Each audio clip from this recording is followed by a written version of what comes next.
الحمدللہ رب العالمین والصلاة والسلام علی اشرف الانبیاء والمرسلین وخاتم النبیین وعلی اہل بیت الطیبین الطاہرین المعصومین واللعنۃ الدائم علی اعدائهم من الاولین والآخرین الی قیام یوم الدین. اما بعد فاعوذ باللہ من الشیطان الرجیم. بسم اللہ الرحمن الرحیم. رب اشرح لی صدری ویسر لی امری واحلل عقدۃ من لسانی یفقہوا قولی. تفکر کے باب میں آج تفکر پر مبنی اس حدیث کا جو کہ 12ویں حدیث ہے. اعوذ باللہ من الشیطان الرجیم. بسم اللہ الرحمن الرحیم. بالسند المتصل الى محمد بن یعقوب رضوان اللہ علیہ عن علی بن ابراہیم عن ابی عن النوفل عن السکون عن ابی عبداللہ علیہ السلام قال كان امیر المؤمنین علیہ السلام یقول نبہ بالتفکر قلبک وجاف عن اللیل جنبک واتق اللہ ربک. امام جعفر صادق علیہ السلام نے فرمایا کہ حضرت علی علیہ السلام فرمایا کرتے تھے اپنے دل کو تفکر کے ذریعے آگاہ کرو، اپنے پہلو کو رات بستر سے دور کرو اور اپنے خدا سے ڈرو. اب ہمارے ذمے صرف آخری کا یہ جو 2 کلمے ہیں، جو 2 باتیں ہیں، یہ رہ گئی ہیں اور الحمدللہ ہم نے سیر حاصل گفتگو کر لی ہے اس حوالے سے کہ جو سب سے پہلی نصیحت ہے کہ اپنے دل کو تفکر سے آگاہ کرو. اب بات رہ جاتی ہے اس کلمے پہ کہ وجافی عن اللیل جنبک واتق اللہ ربک، کہ اپنے پہلو کو رات بستر سے علیحدہ کرو اور خدا سے ڈرتے رہو. تو چلیں آئیں ہم اس فکرے میں جو پہلا حصہ ہے اس کی طرف جاتے ہیں. اپنے پہلو کو رات بستر سے علیحدہ کرو.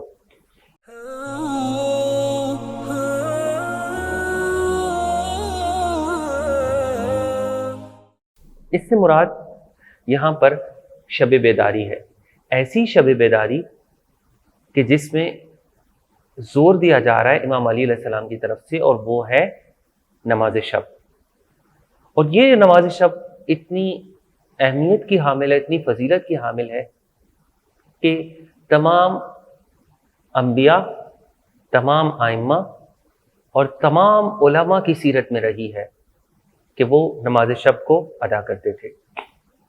اور اس کی اہمیت کو مد نظر رکھتے ہوئے اقوال معصومین علیہ السلام اور احادیث نبوی صلی اللہ علیہ وآلہ وسلم کا ایک ذخیرہ ہمارے پاس موجود ہے. اور حدیث کی کتاب وسائل الشیعہ کے جو ایک بہت بڑا مقام اور ایک بہت بلند درجہ رکھتی ہے اہل تشیع کے ہاں، جس پر دار و مدار ہے تشیع کا. امام خمینی فرماتے ہیں وسائل الشیعہ میں 41 احادیث نماز شب کی اہمیت پر اور اس کے مستحب ہونے پر اور اس کو چھوڑنے پر جو مکروہ فعل ہے اس پر زور دیا گیا ہے. اور اس کے علاوہ بھی بہت ساری احادیث کی کتابوں کے اندر نماز شب کی فضیلت بیان ہوئی ہے. لیکن یہاں پر ہم چند احادیث سے استفادہ کریں گے اور ان پر اکتفا کریں گے. اس وقت آپ کے سامنے وہ احادیث کے ریفرنسز سیکوینس وائز جس طریقے سے میں بتاؤں گا اسکرین پر آئیں گے، جس کے بعد میں احادیث جن سے استفادہ کیا گیا یہاں پر آپ کے سامنے پیش کروں گا.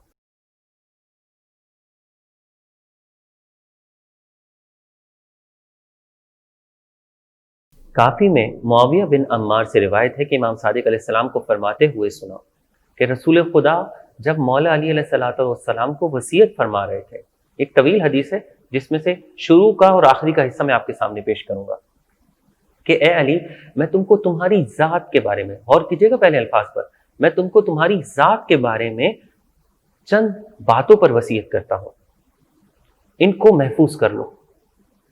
اور پھر اس کے بعد یہ سلسلہ چلا اور جہاں یہ حدیث اینڈ ہوئی ہے اللہ کے رسول فرماتے ہیں پروردگار علی کی مدد کر، اور یہاں تک کہ پھر فرمایا نماز شب کی پابندی کرو، نماز شب کی پابندی کرو، نماز شب کی پابندی کرو. آپ حدیث کے شروع والے ٹکڑے سے اندازہ لگا سکتے ہیں کہ کتنا ایمفیسائز کر رہے ہیں، کتنا زور دے رہے ہیں اللہ کے رسول مولا علیہ السلام کو. پھر آپ جو وہ بیان فرما رہے ہیں وہ فرما رہے ہیں کہ میں تمہیں وصیت کر کے جا رہا ہوں کہ اس کی پابند کیا وصیت کر کے جا رہا ہوں, جو وصیت کر کے جا رہا ہوں ان کو پلے باندھ دو ان باتوں کو, اور آخر میں 3 دفعہ تاکید کر کے جا رہے ہیں نماز شب کی پابندی کرو اور خدا تمہارے اس کام میں مدد فرمائے. آپ یہاں سے نماز شب کی اہمیت کا اندازہ لگا سکتے ہیں. بہاول خصال امام صادق علیہ السلام سے مروی ہے کہ آپ نے فرمایا رسول خدا نے جبرائیل علیہ السلام سے کہا مجھے واعظ و نصیحت کرو. عجیب حدیث ہے. جبرائیل علیہ السلام نے کہا اے محمد جتنا جی چاہے زندہ رہو مگر مرنا ہے, اور جس قدر جی چاہے محبت کرو مگر بچھڑنا ہے, اور جو چاہے عمل کرو مگر اسی سے پالا پڑنا ہے, اسی عمل کا سے آپ کا پالا پڑنا ہے. یہ جان لیجئے کہ مومن کا شرف شب بیداری یعنی نماز شب یعنی نماز تہجد ہے, اور اس کی عزت لوگوں سے اپنی آبرو کی حفاظت میں ہے. مجالس میں ابن عباس سے روایت ہے کہ رسول خدا نے ایک حدیث میں فرمایا جس بندے یا کنیز کو نماز شب کی توفیق ہو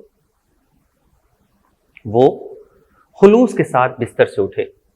اب کیسی نماز شب ہے, غور کیجیے گا, کیا سلیقہ ہے, کیا آداب ہے, کیا طریقہ ہے, اور جب یہ ساری چیزیں فلفل ہوں گی تو پھر کیا اجر ملے گا. دیکھیے گا, نماز شب کی توفیق ہو وہ خلوص کے ساتھ بستر سے اٹھے, کامل یعنی مکمل وضو کرے, قلب سلیم پاک سالم دل یعنی پاک دل خشوع کے ساتھ 100% یکسوئی کے ساتھ, قلب سلیم اور سچی نیت اور خشوع بدن اور آنکھوں سے آنسو بہاتے ہوئے خدا کے لیے نماز شب پڑھے تو خدا اس کے پیچھے ملائکہ کی 7 صفوں کو قرار دے گا. جو جماعت کر رہی ہوں گی اس کے پیچھے 7 صفوں کو قرار دے گا, اور ہر صف میں اتنے ملک ہوں گے کہ جن کی تعداد اللہ کے سوا کوئی نہیں جانتا. اور پھر فرمایا کہ ان کی تعداد کہ وہ صف کھچی کتنے تک ہوگی جو مشرق سے لے کر مغرب تک جاری ہوگی, یہ 7 صفیں. اور پھر فرمایا جتنے ملک جتنے فرشتے اس میں موجود ہوں گے ان فرشتوں کی تعداد کے مطابق اللہ تعالیٰ اس کے نامہ اعمال میں اجر اور ثواب لکھ دے گا. اندازہ کیجیے. علل میں حضرت جناب انس سے روایت ہے کہ میں نے رسول خدا کو فرماتے ہوئے سنا آدھی رات کو 2 رکعت نماز یعنی اب نماز شب میں سے 2 رکعت کی یہ فضیلت ہو گئی, صرف 2 رکعت کی یہ فضیلت ہے, اور کہا کہ 11 رکعت 2 رکعت نماز مجھے دنیا او ما فیہا کا مطلب جو بھی اس میں کچھ ہے, دنیا و ما فیہا سے بڑھ کر ہے, محبوب ہے, زیادہ مجھے اچھی لگتی ہے دنیا و ما فیہا سے وہ 2 رکعت نماز جو آخر شب میں اٹھ کر پڑھتا ہوں. اور ایسا علماء ائمہ کا یہ وتیرہ تھا, یہ طریقہ تھا, وہ اس آخر شب میں اٹھ کر اس عمل کو انجام دیتے تھے. یہاں تک کہ کچھ احادیث اس موضوع پر بھی آئی ہیں کہ آپ عبادت کریں نہ کریں اس حصے کے اندر جاگنا بہت بڑی فضیلت اور عبادت ہے.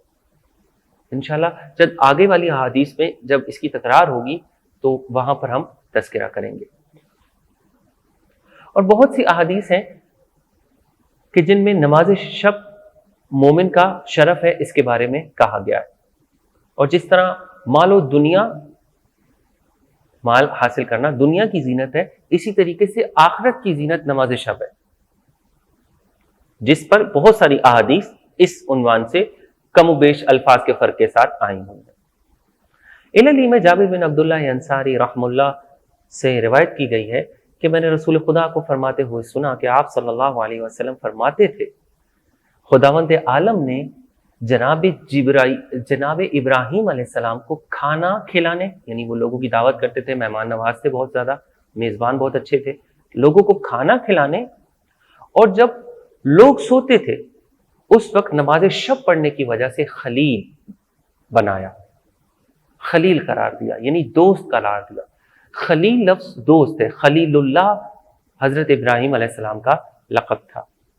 کوئی حدیث نہ ہو, کوئی پوری حدیث کی کتابوں میں کوئی حدیث نہ ہو امام خمینی فرماتے ہیں نماز شب کی فضیلت میں صرف یہ ایک حدیث کافی ہے کہ اگر کسی کے پاس یہ پہنچ جائے وہ نماز شب نہ ترک کرے. دوستی کیا ہے؟ اللہ کی دوستی کیا ہے؟ خلیل مشتق ہے لفظ خلت سے، اور ایک لفظ ہوتا ہے خلت. آپ نے اس کا کہا کہ جس کو خلت عطا ہو اس کو کیا خلعت عطا ہو، یہ نہیں سوچ سکتا. خے لام تے خلت ہوتا ہے، لام پر تشدید کے ساتھ، جس سے خلیل نکلا. کہا جسے خلت عطا ہو اسے خے لام عین تے، کہ جس کا مطلب ہوتا ہے لباس. جسے اللہ کی دوستی عطا ہو اسے کیا لباس عطا ہوا ہے یہ کوئی جان نہیں سکتا. اور امام خمینی یہاں پر فرماتے ہیں کہ پوری جنت کی ایک ایک چیز، پوری کی پوری جنت کسی کو دے دی جائے نا، کسی کو دے دی جائے تو بھی وہ خدا کی دوستی کے برابر نہیں ہے. وہ کہتے ہیں یہاں پر میں مثال دیتا ہوں، لیکن یہ مثال اس سے بعد المشرقین ہے، مشرق اور مغرب کا فرق ہے اس مثال میں. لیکن میں آپ کے سامنے بولا دنیاوی لحاظ سے ہمارے دماغ اس لیے پیش کرتا ہوں کہ کوئی محبوب کسی کا سامنے آئے تو وہ کیا کرتا ہے، اس کو پا لینے کے لیے، اس سے ملاقات کے لیے وہ سب چیزوں سے بے پرواہ ہو جاتا ہے. مال و دولت اور اس دنیا کے لحاظ سے بات کر رہے ہیں، اس سے ملاقات کے لیے. کہا یہ بعد المشرقین ہے، مشرق اور مغرب کا فرق ہے، ایک اللہ کی دوستی اور ایک اس مجازی دوستی میں. اب آپ خود اندازہ لگائیں کہ جب یہ کردار ایک انسان کا اس دنیا کے اندر ہوتا ہے تو چیزا یہ کہ وہ اللہ کی دوستی ہو، اس کے لیے وہ اتنی بڑی سی بڑی جنت کو کوئی خاطر میں نہیں رہے گا.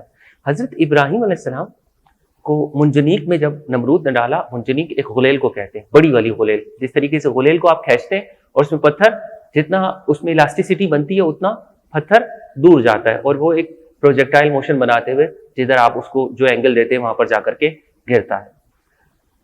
اور اسی طریقے سے منجنیق کے اندر ایک بڑی غلیل کے اندر رکھ کر حضرت ابراہیم کو ایک بہت بڑی آگ لگائی گئی. 3 روز تک وہ آگ لگائی گئی اور حضرت ابراہیم کو اس منجنیق، اس بڑی غلیل میں رکھا گیا اور اسے وہاں سے چھوڑ دیا گیا. حضرت ابراہیم اس طریقے سے جا رہے تھے آگ کے اندر. راستے میں حضرت جبرائیل علیہ السلام آئے اور حضرت جبرائیل علیہ السلام نے کہا حضرت ابراہیم علیہ السلام کو، اے ابراہیم میں خدا سے اجازت لے کر آیا ہوں، میں آپ کی مدد کروں؟ میں چاہوں تو اس آگ کو بجھا دیتا ہوں، آپ کو درمیان میں سے روک دیتا ہوں، اس سے پہلے گرا دیتا ہوں، آپ کو بچا لیتا ہوں. آپ بتائیں میں آپ کے لیے کیا کروں؟ میں نے اللہ کو جب یہ آپ کا یہ منظر دیکھا، میں نے اللہ سے درخواست کی کہ مجھے بھیج. میں یہ منظر نہیں دیکھ سکتا کہ خدا کی اس پوری زمین پر ایک اللہ کا نام لیوا ہے اور اس کے ساتھ یہ سلوک کیا جا رہا ہے. اتنا سب کچھ آپ جبرائیل علیہ الصلوۃ والسلام کو، کہ اصل میں ہم لوگوں کو شناخت نہیں ہے، سید الملائکہ ہیں. اور آپ کو پتہ ہے جبرائیل کون ہے؟ جبرائیل پنجتن پاک کے بعد سب سے بڑے شافی محشر ہیں جو شفاعت کریں گے. بہت بڑا درجہ ہے، سید الملائکہ ہیں. جبرائیل کو ہم صرف اتنا سا جانتے ہیں احادیث سے، حضرت ابراہیم کتنا جانتے ہوں گے، کتنی قدرت اور کتنی طاقت ہے اور کتنا اختیار ہے ان کا اس دنیا پر. وہ ان کے پاس آ رہے اور کہہ رہے میں مدد کروں. حضرت ابراہیم علیہ السلام انہیں کہتے ہیں کہ آپ کو کس نے بھیجا ہے؟ کہا میں خود آیا ہوں. کہا مجھے کیا آپ کو اللہ نے میری مدد کے لیے بھیجا یا آپ خود آئے؟ کہا میں خود آیا ہوں. کہا میں نے تو اللہ سے مدد مانگی تھی، مجھے اس سے مدد چاہیے، مجھے آپ کی مدد نہیں چاہیے. دیکھیے یہ مثال ہے کہ جب کوئی دوست بنتا ہے نا اللہ کا تو اس کے لیے کیا ہوتا ہے. اس کے درمیان جبرائیل علیہ السلام بھی حائل آئے تو اس کو تکلیف ہوتی ہے. میرے محبوب کے درمیان کوئی آ رہا کیوں ہے؟ میرا محبوب، میرا عشق سچا ہے تو درمیان میں کوئی واسطہ نہیں ہونا چاہیے، کوئی رکاوٹ نہیں ہونی چاہیے، کوئی پیغامبر بھی نہیں ہونا چاہیے. یہ عشق تھا نا کہ اللہ کے رسول صلی اللہ علیہ وآلہ وسلم جب معراج پہ گئے تو کیا کہتے ہیں کہ وہ سدرۃ المنتہا جہاں جبرائیل علیہ السلام کے پاس جل جاتے تھے وہ وہاں گئے اور اتنا قریب ہو گئے کہ اتنا اللہ سے قریب ہو گئے، اللہ کے نور سے اتنا قریب ہو گئے کہ کعبہ و قوسین. جس طریقے سے یہ کمان ہوتی ہے نا، تیر اور کمان کا کیا حساب ہے کہ آپ کمان کے اندر جتنا تیر کو کھینچیں گے وہ اتنا دور جائے گا. یعنی اگر یہ کمان ہے جتنا کھینچیں گے تو یہ اتنا، یہ جو سی ہے یہ کم ہوتا چلا جائے گا. جتنا اس کا فاصلہ کم ہوگا اتنا تیر دور جائے گا. اس کمان جتنی یہ کمان ٹیڑھی ہوگی.